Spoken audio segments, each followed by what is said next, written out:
Rajan Naidu, Luke Watson, alongside Oxford University student Niamh Lynch, were acquitted following a 10-day trial at Salisbury Crown Court. The trio had denied charges of damaging the ancient protected monument and causing a public nuisance following the protests which targeted Stonehenge as part of the group's ongoing campaign against fossil fuels.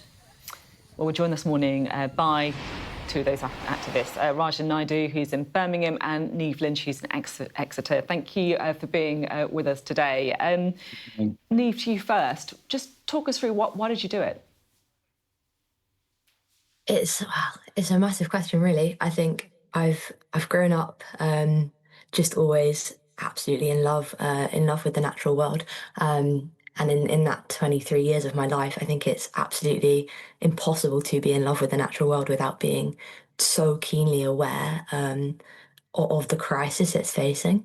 And I think the situation is desperate. I've tried many things, absolutely everything, and really felt that direct action was what needed to be done, given the rate at which we're seeing mass species decline, heading towards species extinctions, and just death and destruction on an absolutely immense and immeasurable scale. Rajan, I'm interested whether you thought you were going to get off, or did you expect that you were going to lose the case that you just faced?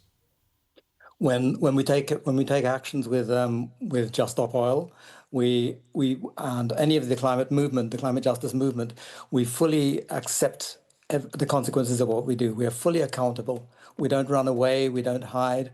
We think through very carefully what we do. We have a good reason for doing this, and the reason for doing this was to highlight the Fossil Fuel Non-Proliferation Treaty.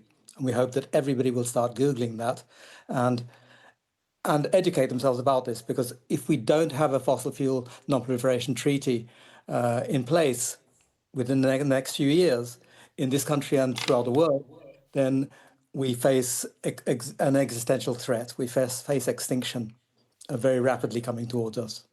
Can I talk to you a little bit about the clean-up, if I can? It costs 660 quid to clean it up. You've also said that it took 4 hours to clean up. I guess this is my question, you know, someone had to spend 4 hours of their life cleaning it up, probably someone in a minimum wage job, probably someone who's got absolutely nothing to do with the climate crisis themselves. Do you not feel a bit responsible for, you know, putting that person in that position? Should you not have done the clean-up yourselves?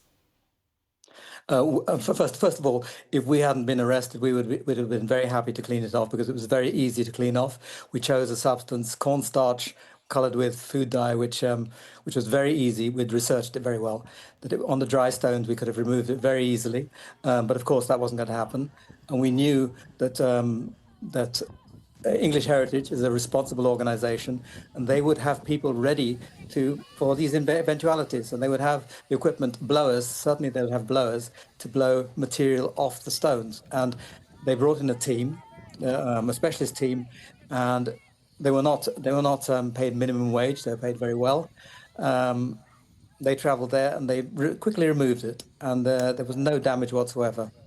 And that was the design of the plan, and we succeeded in that. And here we are.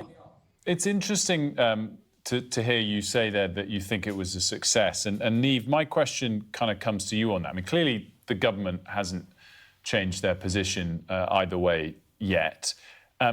But do you accept that your approach to try and get them to do so is in fact punishing the public as well? I mean, there's one outcome which might be the government changed their position, though that seems highly unlikely.